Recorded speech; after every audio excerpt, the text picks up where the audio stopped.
Disons que Dieu est bon, il est merveilleux, il est bon, il nous aime, il nous connaît. Ah Dieu, Nzamboyo, Nzamboyo, Nzamboyo, Nzambo za malamu. Tika to tatola kana biso bolamu na yo parce que ah lolenge na kozalela elekela kantanduma ya moto. Pe tolobaka ke oya kokani na yo azate. C'est vrai. Kokoma samedi à l'élo bien-aimé dans la foi, c'est une grâce. To mérité angote. To sengeli nango pete.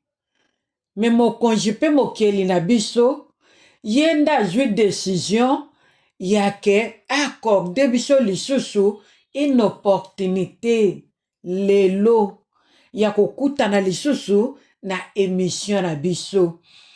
Nasepelaka mingi ba mama koyeba ke bozalaka wana bolandaka pe émission na biso esimbaka couple, esimbaka mwasi, esimbaka femme en général pona kolobaka à partir de 18 ans okozala déjà dans le mariage comme pe oza nanu célibataire ozozela libala comme pe oza déjà fiancé ozozela libala yango toyebisaka bamama to mpe tolamisaka bamama mwasi en général mpona koyebi soki etindelaka biso mwana na yo ya mwasi à partir ya age ya 18 ans abanda koyeba bomwasi abanda koyeba makambo ya libala makambo ya vie parce que poussé par le Saint-Esprit nous parlons selon que Dieu nous révèle, selon ce que Dieu veut. Ntamba lingi mwasi azala enseigner. Kobombela biso jeune fille na yo te mama. Tindelaka biso jeune fille na yo, tosololaka na ye. Ezali malamu mingi e lokumu mpe tokozongisa yango epai na Nzambe na bomoi. Oui, voilà, bien-aimés, nous continuons avec notre grand thème que nous avons commencé depuis le samedi passé par la grâce de Dieu. Lelo tozo continuer na ebite soki na tuni sujet nini toza nango sikoyo soki mama moko akoki ko se retrouver. Na yebi ke ndeko ako se retrouver parce que tozalaka wana tozoya avec beaucoup d'attention pour na koyeba ko recevoir de notre Dieu et oyo amemeli biso na jour wana. Tozali déjà na grand thème na biso o tozolobela sur expression topé l'expression conjugale et l'obéli ya couple, langage ya couple. Mais langage topé et l'obéli ya couple, tozozwa mingi modèle ya mwasi. Toza na kati ya livre ya Cantique des Cantiques. To annonçaki biso yango déjà à partir ya ba mois de décembre oyo tozalaki na sur la bonne ambiance que couple ezwa temps ya kotanga ya koméditer sous l'inspiration du Saint-Esprit oyo etali livre ya Cantique de Cantique. Je crois que yo oyo lingaka Nzambe ozana biso en accord pe okotaki déjà na moment favorable na Cantique de Cantique pona koyeba nini elobama kuna.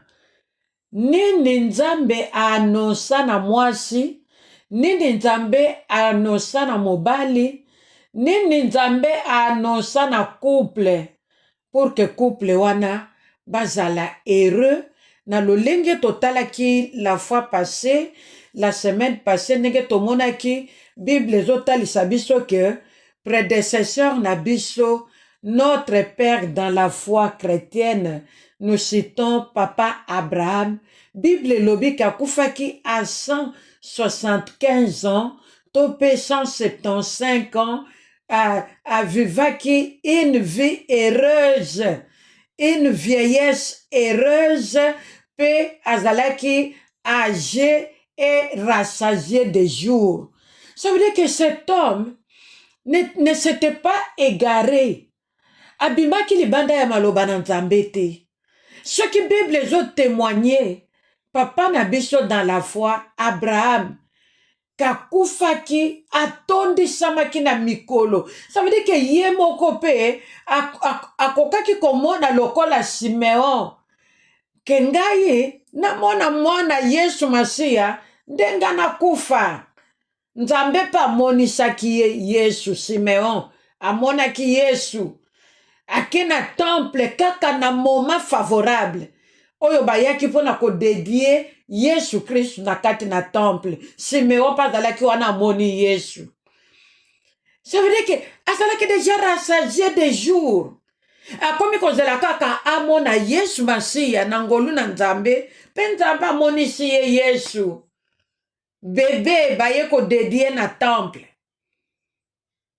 Ndenge moko bandeko nanga, soki moto azali na vie heureuse, soki moto aza na kati na marche ya Nzambe, moto wana kozala moto na esengo.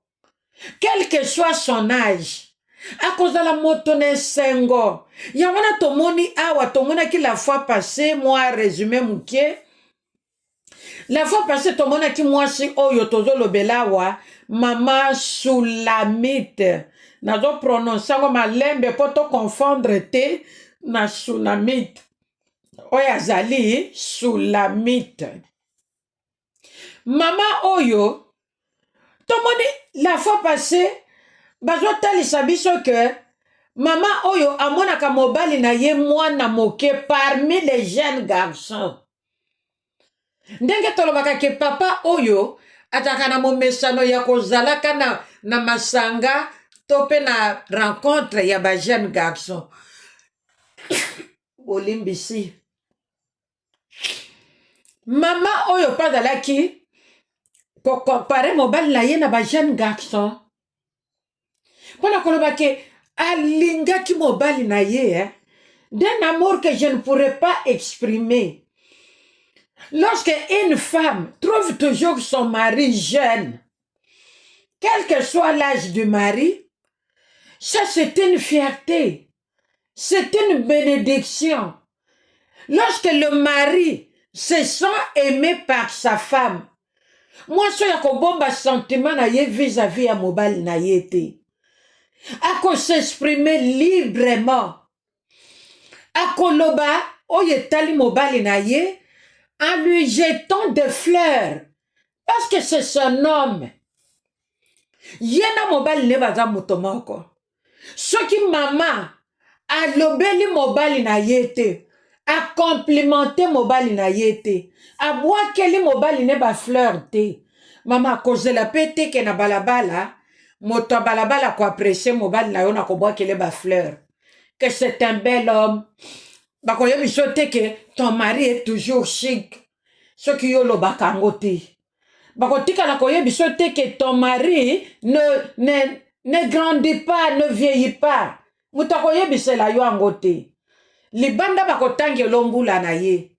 Mais yo moko kolo na ye, tolobaki la fois passée que ezana ngo malamu te. Moi ça rappelle ka mobali mbula na ye. Oko lembisa ye mama. Même s'il a né 1000 ans. Toi ne lui parle pas de son âge. Ye moko ayebi kazana 1000 ans. Mais yo mona ye, un jeune garçon. Mona ye, ndengo mona ka ye la première fois. L'herbo bandaka histoire à Vinabino. La première fois, le premier jour. Oya telemisaki yo, soki na kwa balabala, soki na gare à train, soki na kati ya bus, soki pe na magasin. La première fois, ndengo mona kie. Oh, bandeko nangai, la première rencontre. Tokolobelaka la première rencontre. Nzamba za malamu. Tala nde ba sujet zo coulé, po nzamba lengi ko enseigner mwasi. Tokolobelaka la première rencontre.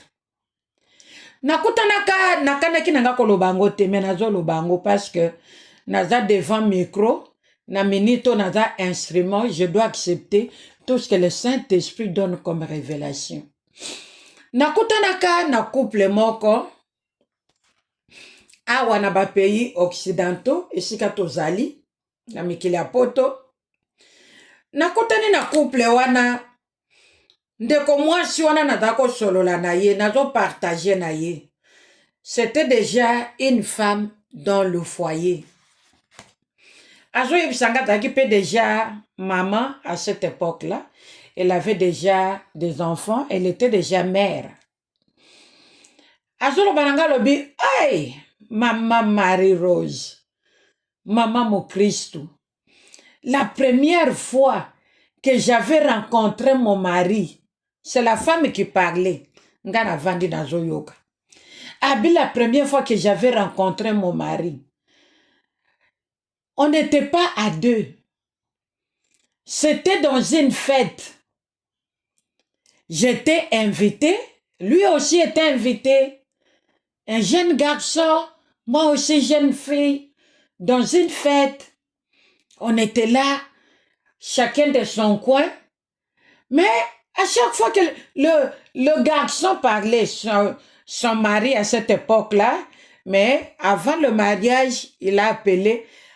Elle me dit, maman, nanu na mona mutoazo loba na modèle ya mobali nangati. À cette époque-là, na modèle ya jeune garçon wanati.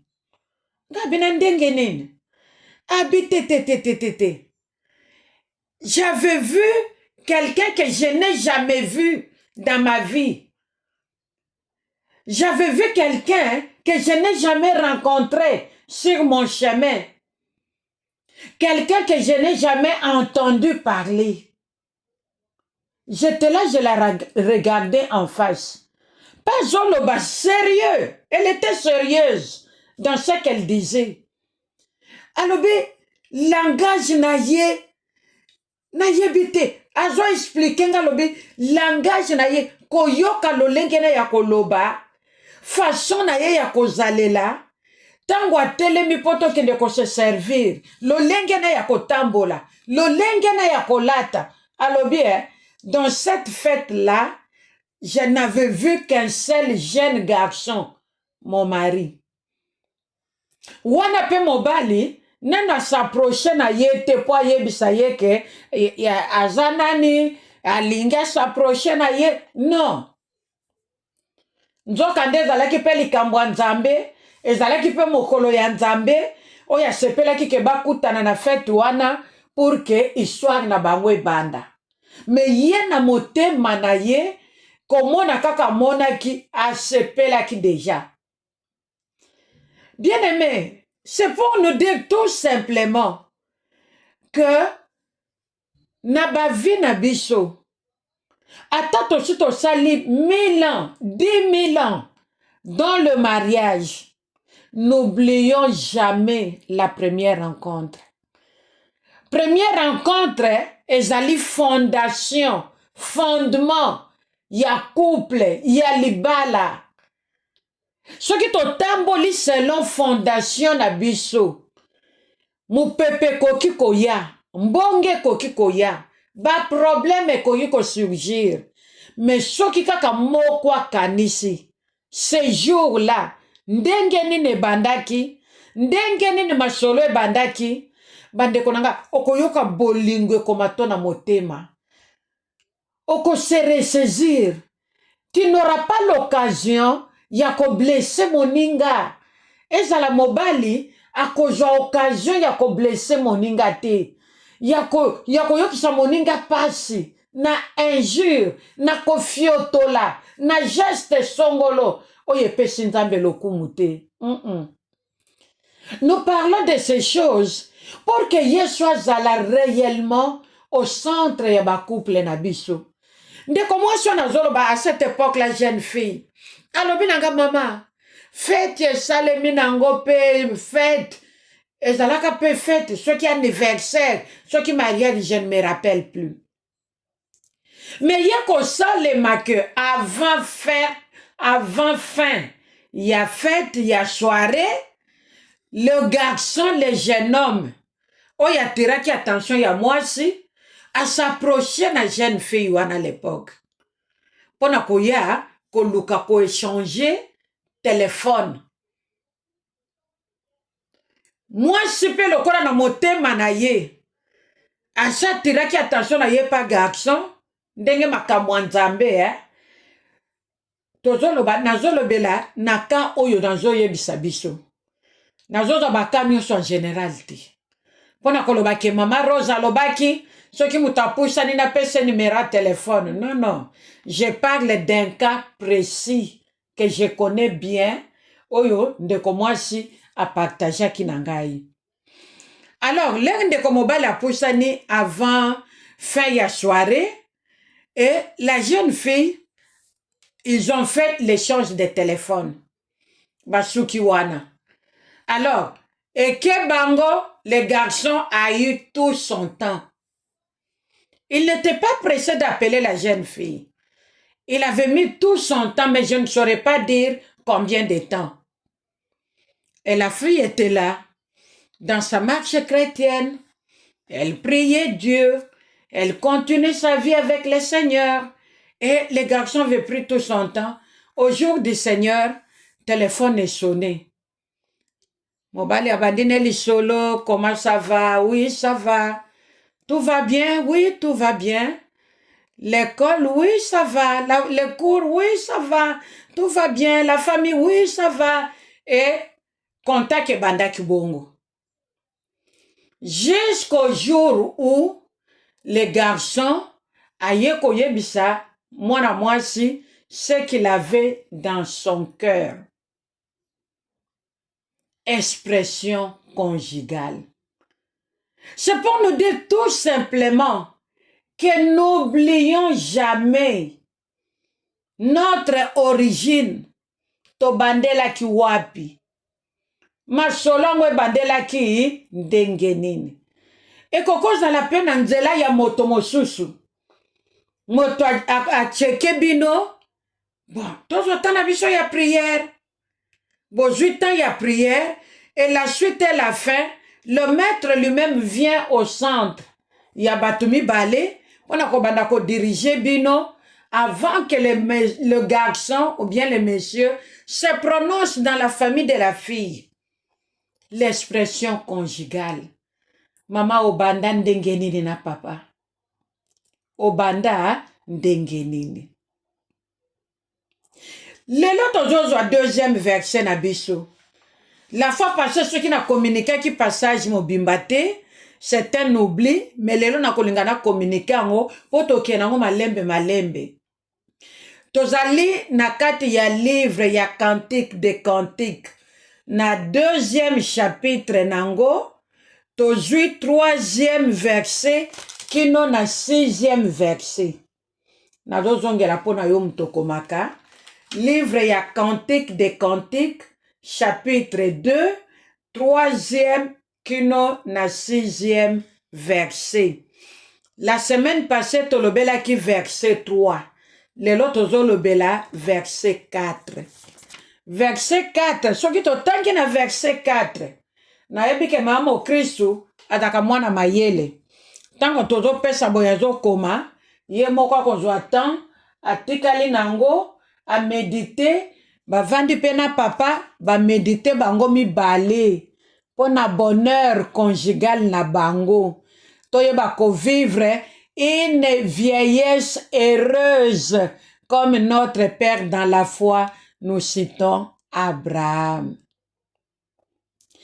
Na verset 4, Bible zotalisa biso balobi, c'est la femme Soulamite qui continue à parler.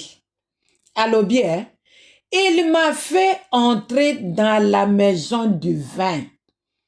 Et Louana c'est qui? C'est son mari. La Soulamite était la femme du roi Salomon. Alobi, mon mari m'a fait entrer dans la maison du vin. Oyebi, tango todo tanga makomi na nzambe, Bible lobelaka mingi sur le vin. Ça veut dire que na monde évangélique, le vin a une très grande importance. que je ne saurais pas expliquer. Sinon, le Seigneur n'allait pas nous parler du vin dans sa parole. Ayons le temps de lire la parole de Dieu, nous verrons que c'est vrai. Le Seigneur nous parle du vin, il nous parle du vin, il nous parle du pommier. Ce n'est pas en vain. Il nous parle du vin oyo basali na base ya pommier. Et je sais qu'avec le Saint-Esprit, par la grâce de Dieu, nous aurons l'occasion ya koyeba kofungola maboke nyonso wana. Mais pour ne pas sortir hors de notre sujet, totikala na nous place tozali wana par la grâce de Dieu. Moi, Soya Zoloba, mon mari m'a fait entrer dans la maison du vin. Ça veut dire tout simplement que mon bali na ye a commis sur place moko depuis à Botama a commaté. Bande ko to comprendre ma commune en Zambie. Nous parlons de l'expression de la femme. Ndegene mobile moi c'est a koke koloba bolamu pona mobile na ye. Ce qui moi ça zolo bolamu pona mobile na ye, ça construit son ménage, son foyer, son mariage rajeuni. Maman Yalobi, il m'a fait entrer dans la maison du vin. Et la bannière qu'il déploie sur moi, c'est l'amour. Oh là là. Toda peka na verset moko na pokwa lelo. Po toda ne loko tozo wela te. Par contre, préoccupation na biso, ezali ke ndeko moko à s'en sortir, à se retrouver na pokwa lelo. Moi sa te ya mingi. Moi sa yoki ebele. Menzamba zo lembate na kote ya mwasi. Parce que bamokili balobi, éduquer une femme, c'est éduquer toute une nation. Mwasi moko, menandela ya mwasi moko, ba nation ekobimata 10. Mwasi osoka sepeli na eko bota, ndamba pese mabota. Mwasi moko kobota bana 10. Ba mana biso babota ki plus de 10. Le loyo, okoko bota, nanzambe boyokani. Nzambe ndazo pesa. Soko boti déjà 5. Au plus papa na maman, ça devient une grande famille de 7 personnes. Maintenant, mon abana 5 ndenge bozawana. Moko abali lelo, aboti misatu. Mosusu abali, aboti 5. Ba commis déjà combien? 8. Au lieu, il y a 2 enfants. Couple, on a commis déjà, na bakoko 8, plus bana na bango ba commis 10. Bango mi bale papa na maman ba commis 12. Maintenant, les 3 autres enfants s'occupent bango ba boti. Les botane au coma, il y a combien de personnes? Yangwana to yaka kolobela mwasi. Pour que moi chazala enseigner, ye pa yeba ko enseigner, ndaku na ye d'abord. Mama oya jako koloba bola mopona mobali na ye. Alobi, il m'a fait entrer à côté singa na ndako ya 20. Ndako ya 20, ça englobe beaucoup de choses. Mama oya s'exprimer na ndenga sagesse, na ndenga mokolo, ndenge biso peto ye na pokwa lelo. Na ndako ya 20, ça veut dire que bomengo oyo nanu aviva na ndako baboti na yete. Même soki awutaki na ndako ya papa président de la République, président d'un pays. Même soki awutaki na ndako ya oyo papa na mama bazalaki bazui. Mais langage oyo, je ne crois pas que de comment soya lobaki yango na libota na ya utelaki, même soki azalaki princesse, mwana ya roi, Je ne crois pas. Mais na tango ya bali, na vie conjugale na ye, expression na ye, eza clair et net. Ce qui tozo na sens physique, tozo mona ke mamoyo, azalaki na esengo ya kozala mwasi ya libala. Non seulement kozala mwasi ya libala, mazalaki na esengo ya kotrouve, ya kokutana na mobali, na lolenge ya mobali na ye, na kombo ya Salomon. Mamoyo, sûrement qu'il se disait que je n'ai jamais vu un homme pareil. Qui sait? Ce qui maman nazalaki, mwana ya misato, mwana ya mitano na libota na ye, biologique. Peut-être azalaki pe na bande kwa basi.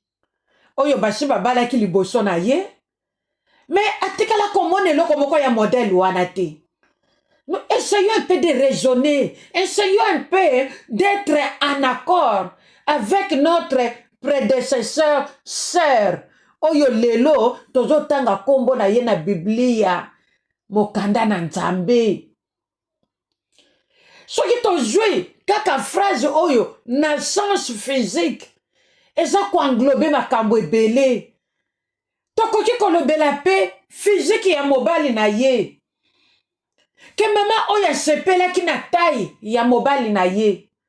Soki azalaki mobali ya nzoto minene to pe moto ya nzoto minene, mama oya azalaki kosepela na taille wana.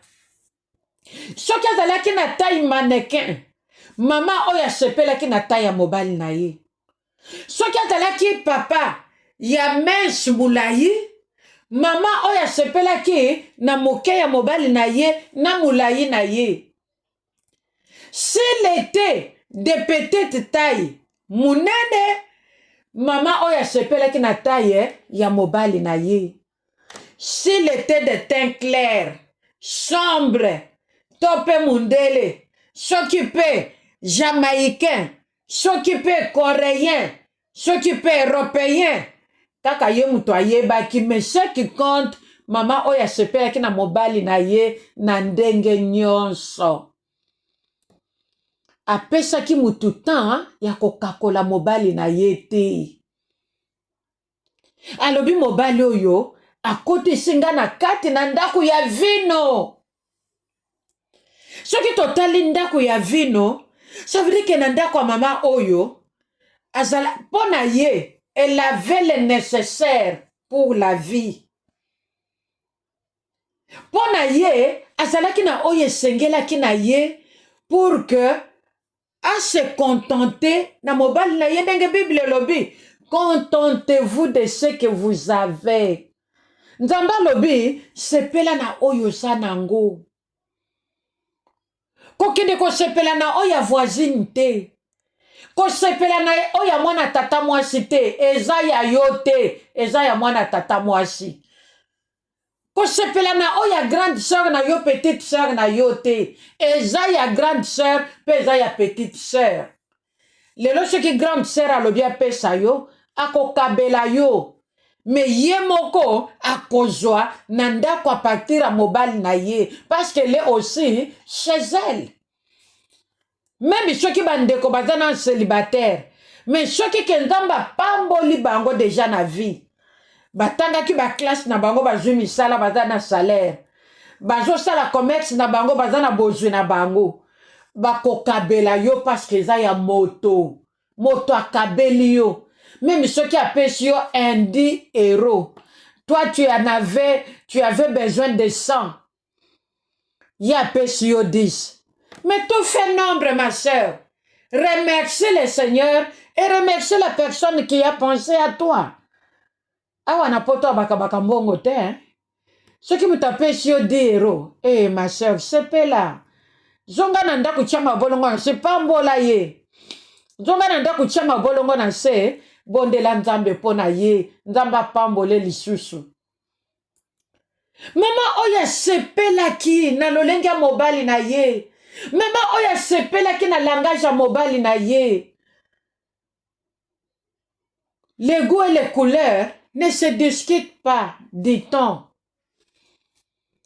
Yangwana biso bana na nzambe soki lelo toyoki ke toza na mariage na église tolobaka soki moninga azwi sepela zela pe temps oya yo oza nanu célibataire oyo abali na église soki aza leki par rapport na yo soki aza kulutu soki boza pe age moko yo osala nini sepela na libala moninga zela pe tango na yo mama oyo asepeli alobi mobali na nga akotisi nga na ndako ya vino ndako na ye soki ezalaki ya mabele ndako na ye soki ezalaki ya studio ndako na ye soki ezalaki immeuble mobimba bible yebisi biso te me ya motuya ezali ke mama oyo asepelaki na mobali na ye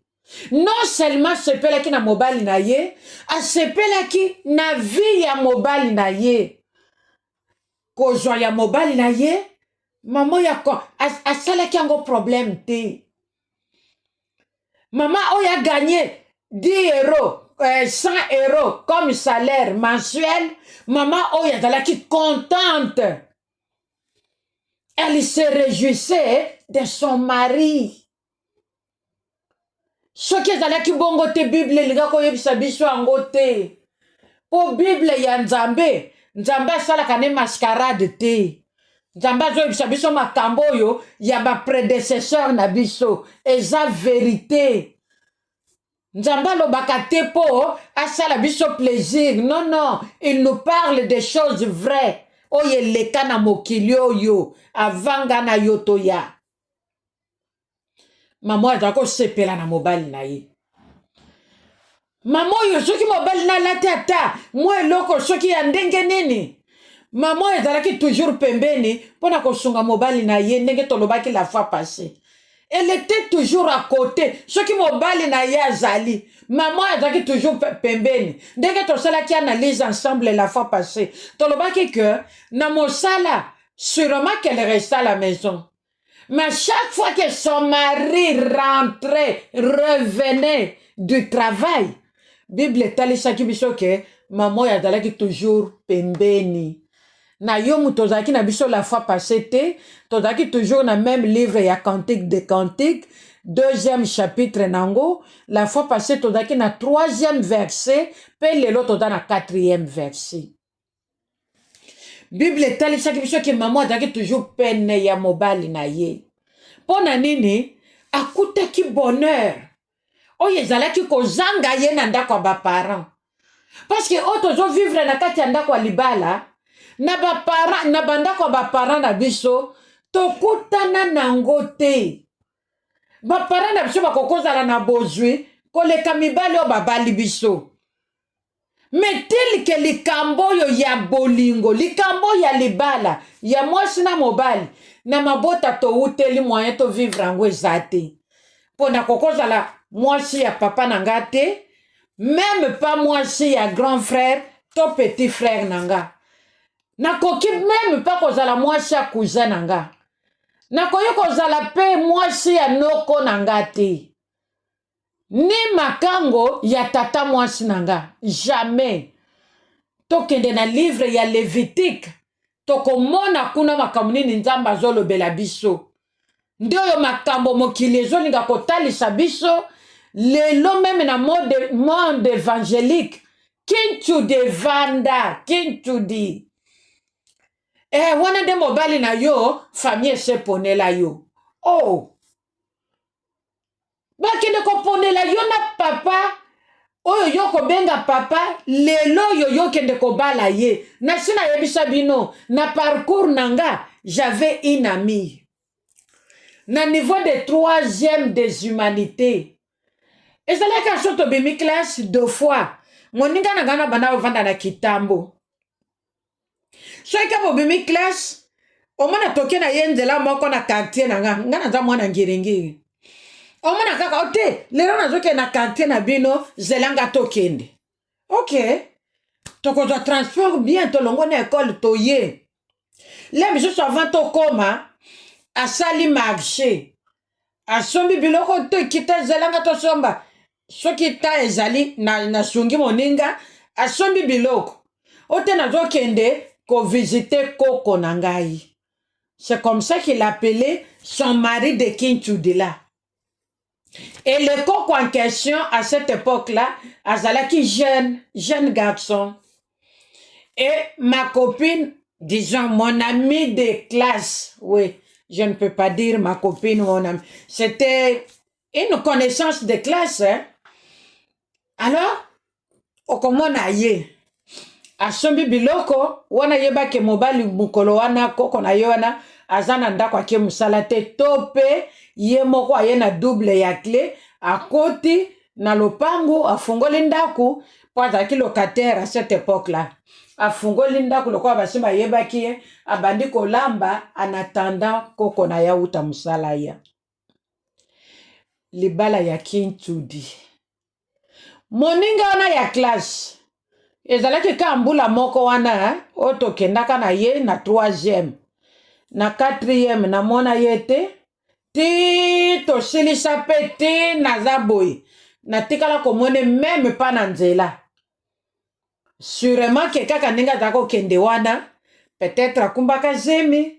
Peut-être esileki nango bongo. Babandi vina bango ya libala. Biloko wana Bible lingi yango te. Bible lingi yango ata mukie te. Oh koko, aza jeune, mais aza koko nanga. Dieu n'aime pas ça. Ba mama to fungola kamatoyi to yo kaka. Mama oyo asepela kina mobali na ye dans les bons.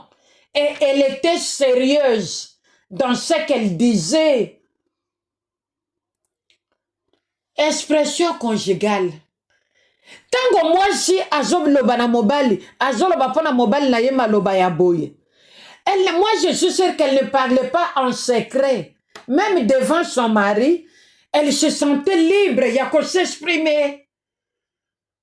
Elle se sentait libre, il y a qu'à loba liboso mobali na ye. Mobali nanga ye, à côté singa nandaku ya vino. Même ceux qui viennent ezalaki epa na bango epa ba parents na ye. Akokaki komela ngo ndenge azomela ngo nandaka mobali na ye te. C'est différent.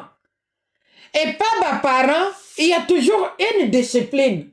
Même biso ba parents ya lelo. Nous avons une discipline dans nos maisons. Et ceux qui maman moquent dans la discipline te, yeba ko faillir na mission tamba pesio na kati ya ndaku na yo. Ce n'est pas tous les jours que les enfants doivent prendre du sucre, même à cause de leur santé physique. Les lomona meli sucre Fanta, lobia meli Sprite, c'est ma lobia meli Coca-Cola, c'est ma lobia zana jus. Il y a des jus, hein, mais avec les sucres exagérés. Moboto ya lingi mwana na yako pese biloka sukali tous les jours, te? Moboto ya lingi mwana na yako pesa mwana na ye chocolat tous les jours, te? Ndenge moko pena banda quoi. À cette époque-là, nos parents ne savaient pas. Ndeti ndenge tozo tanga lelo avant de s'engager na kosomba sucre fona yeba. Eza coca zéro, eza fanta zéro, eza ndenge nini. Pourcentage à sucre, na biloko na lingi kosomba eza ndenge nini. Même pour na santé nanga moko. To contrôle ka biloko wana. Même si là, elle avait le vin, le sucre dans la maison de ses parents, elle ne pouvait pas le prendre. D'ailleurs, elle se sentait à l'aise parce que yomoko mi pesi discipline personnelle. Pour la santé, lelo na komela sucre, te na komela na weekend. Na kozo sucre moko canette moko le samedi net lelo, na jui ya mi balé dimanche. C'est fini. Nazeli li susu, week-end mususu. Discipline personnelle. Cette maman se réjouissait de son couple, de son mariage. C'est pourquoi na munoko na ye, azalaki kobwakela mobali ne bafleur maloba ya kitoko azalaki koseexprime librement mobali na ye azalaki général de corps d'armée te c'était son ami. Nous avons dit l'autre fois, la femme doit cultiver l'amitié dans sa maison, l'amitié entre elle et son mari, l'amitié entre les parents et leurs enfants. Elle se sentait à l'aise. C'est pourquoi elle a utilisé combo ya 20. Denge tolobaka ke veza la kelengi elangu sakate bande konanga même jus même Coca-Cola 0 elangu saka soko meli balobi tout excès nuit Bible zo yebisa biso tokomela selon mesure ya komela tokolia selon mesure ya kolia mais ce que tu exagéré ça la console commune Zala tana fête, tana invitation moko. Toyo yambi batunandako. Ameli sikre moko, ameli yami bale, ameli yami satu neti mai. Ngana mela kananga ngana kipakana ngate. Makamna bino wana ya kotala ba kontrole ngana zakunate. Me mutongo ameli mibale misatu. O komona ko yako bimisa masolo na o yako kaki ko bimisa te. Ba mama to sa l'attention. Nous devons avoir un langage fine, un langage propre. Tango papa Zoyoka, alobi le Seigneur m'a béni. Le Seigneur m'a béni. Nzamba pesinga mwasa malonga. Nzamba pesinga mosungi malamu. Toyoka pepe papa na biso batiaka mabolongo na se, babenga kape biso nde bamesana ko benga na po balobaka mama, nzamba pambola nga na mwasi, na zwa mwasi. Nazwa mobali moninga mobali te menga nazwa mwasi eza préoccupation na biso ya tous les jours toyoka ba papa na biso pe baba da koloba makamba modèle wana ekozala lengi makasi nzamba lola kozwa lukumu. Ça veut dire que dans sa maison elle se trouvait à l'aise, elle s'exprimait librement, elle bougeait librement, elle n'avait pas de limites. Ce qui mobile Nazate, elle avait le droit, nous essayons un peu d'analyser, d'ouvrir les garde-robes de son mari pour mettre un peu de l'ordre. Elle ouvrait partout pour mettre de l'ordre. Ce n'était pas pour aller chercher mobile à Bobimbongo Wapi. Non, ce n'était pas pour ça. Mais pona kotia ordre. Tango mobile ya fungoli pe boye, atali kaka regard pamba mwasa lobie lo côté, mi moi na mi moi. Bango ba seki, comprenons la suite. Mwasi ya boye mobile ya kobombele nini? Mwasi ya boye mobile ya kobombela ye nini? Mwasi ya boye mobile ya koya kokota na ndaku na retard na raison nini? Par contre, je rentre, je veux aller rencontrer ma femme. Avant qu'il ne soit 18h. Pour ceux qui ont été servir, le col a servi à 17h. Après ça, ce qu'on fatigue la journée et yé. Na okoka ko solo la na ete tika na zonga. Ngana sepela kana kuta ye, tango dana no makasi na bisimba simba yandako. Quelle est ton expression? Tolobaki quelle expression? Et ko zala geste. Et koki kozala marche kaka lolenge na yo ya kotambola. Et koki kozala mouvement songolo. Ozala kanango na facilité ya kosala na kati ya ndako. Nzoka ndeza ko attirer attention ya mobile na yo vers yo. Nous parlons de l'expression conjugale. Expression conjugale et koko kita même na cuisine. Moi, je la kolia ya mobali na ye. Kole sa mobali neti nyamate. Kole sa mobali neti ndekete. Kole sa mobali lokola mbisi na ebalete.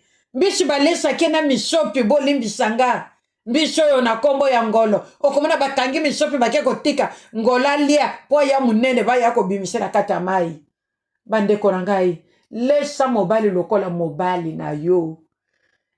Landela. Lobi aleki pondu, lelo na pesa ye mwa matembele. lobi napesa ye mwa ngai soki alingaka yango lobi nazongisela ye mwa épinard na biso oyo tozolia awa nsima lobi nazongisela ye mwa mfumbwa nsima lobi nazongisela ye mwa mayebo soki alingaka yango moye moke me bongo ebele mayele tonda na mutu mama po yeba yo pe kobimisa na monoko na yo ke depuis nakutana na mwana mobali oyo depuis nakutana na jeune homme oyo vi nange bonga langage oyo elakisi ke mwasi oyo azalaki bien na kati ya ndako na ye elle ne se plaignait pas de quelque chose souvent il nous arrive à nous plaindre na soki biso moko tolingi komitia na place ya basi te mwasi aza mosungi mwasi aza aide me na ntango mwasi alingi kozala aide te alingi plutôt kozala maîtresse likolo ya mobali ata bino moko nzambe alobi mobali aza chef ya mwasi c'est dans la parole de Dieu tobimaka na biso libanda te c'est dans la parole de Dieu tout est là. Tango yo ningi kozala chef, mobali pa komitika te. A komitika te, moi je suis pas monela ye. Même si on lobi kaza pasteur. Hey! Pasteur pe aza moto. Avant la pasteur, aza moto. Nzamba kela ye, moto. Mama mwana mobali na yo moto. Pecha ye na place na ye. Langage na yo, eye bako sale bien. À se retrouver à kosepela na yo. Maman Oyo se sentait à l'aise. Elle connaissait même les coins qui ne sont pas connus, qui ne sont pas visibles dans sa maison. Lelo mwasa lelo, eza na place mususu, ayebaka kutu te loko nini eza kuna. Mwasa yebaka kotala te koyebata. Mobile na ye dans combien de sous-vêtements. Ce n'est pas son problème. Papa ye moko somba ba sous-vêtements na ye. Papa ye moko a trié. Ya ko boaka tia na poubelle. Maman za kutukuna te. Azate etalié te. Moi chaboye. Et l'obeli na yo en tant qu'épouse. Et kozala ndenge nini. Yo moko pe sa réponse. Ponga na poser question. Moi si ya modèle oyo. Oyebi sengle ya mobile note. Oyebi sous-vêtement na yete. Bongo chemise na pantalon. Donc oyeba nombre nango. Ce n'est pas ton problème. Osala kamabe mama. Tikangana ebisoko osala kamabe.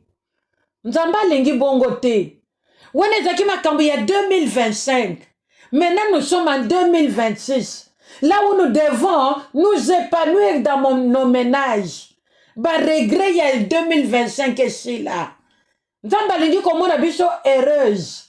To pesa ye lokumu ke nzambo pesanga mobali ya malonga. Moi je suis tout le temps plaintive, tout le temps plaintive. Tout le temps. Okosepela na mobali nzamba pesi yo kan. Mokonino ko ya une expression ya bolingo. Oye ko bisa nzambe que tu es merveilleux. Le fait de rencontrer ces jeunes hommes. Nzambe nanga na tondi samine sengo. Mokonino ko ya na langage ya bongo. Mobali avandi pe ovandi en face ozoye bise ko zali pambo lipo nanga. Mokonino ko ya pe ozotala papa en face bo vandi na mesa bozolia ozoye bise que tu es tout pour moi. Ozotala en face ozoye bise ko zali pambo lipo nangai. Ozoye bise ko zali nyonso po nanga.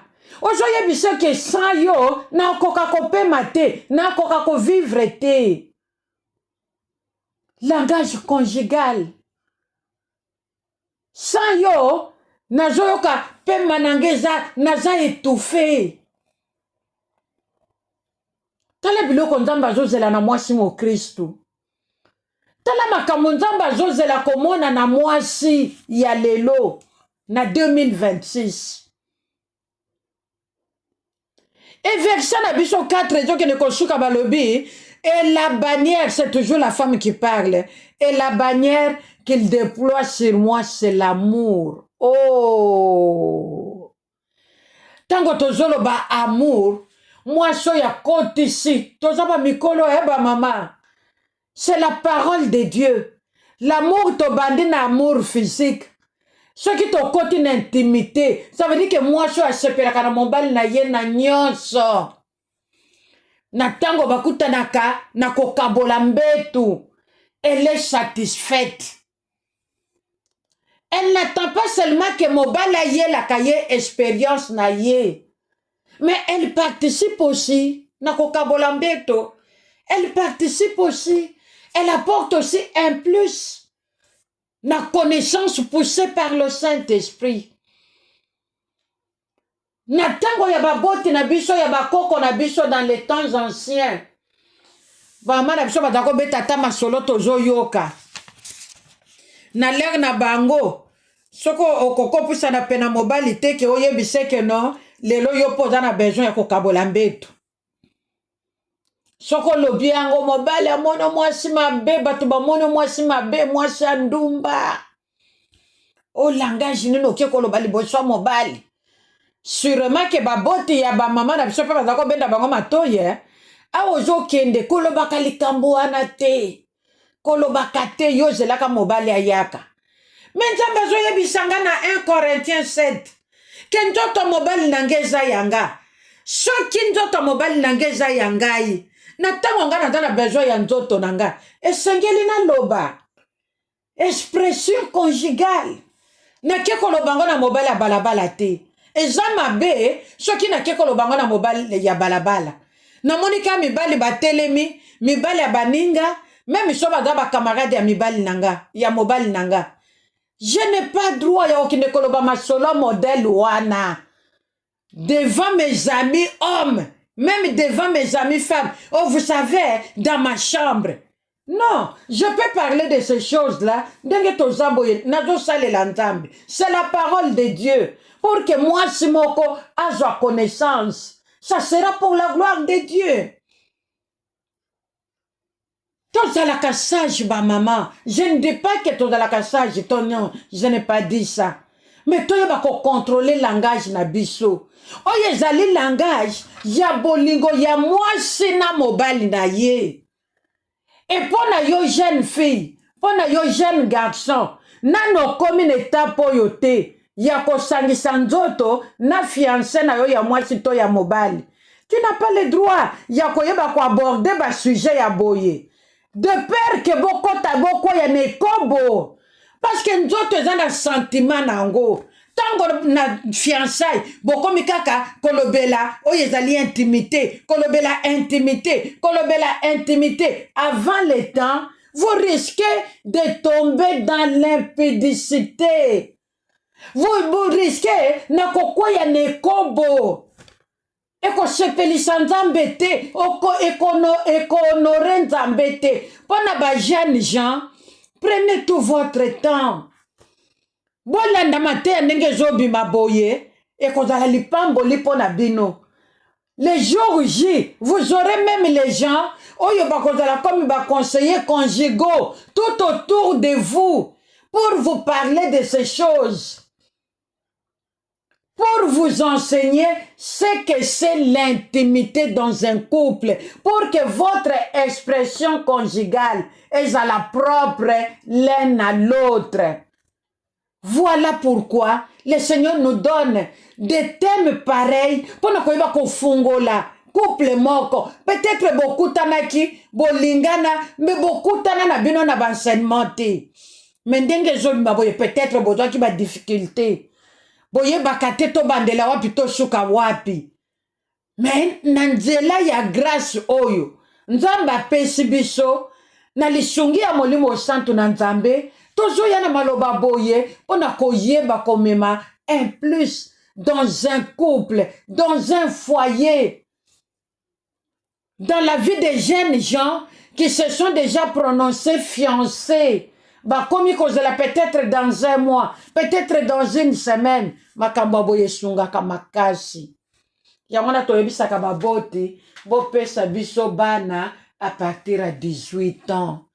peut-être yo poza ne loko wana ya mutu ke moyen na lobela mwana nange ezate moyen na sala boye ezate me na tango liloba ezobima mwana ye moko alandaka pe amiyokelaka ekozala malamu mingi. Bandeko ndenge tolobaka biso towelaka te tokenda malembe nde molimo santo azomemela biso. Nous sommes dans le livre des Cantiques, dans son 2e chapitre, du 3e au 6e verset. Lelo tolobeli kaka verset 4. Nangolu pe na mawa na Nzambe tokoyeba ko continuer par la grâce de Dieu le samedi prochain.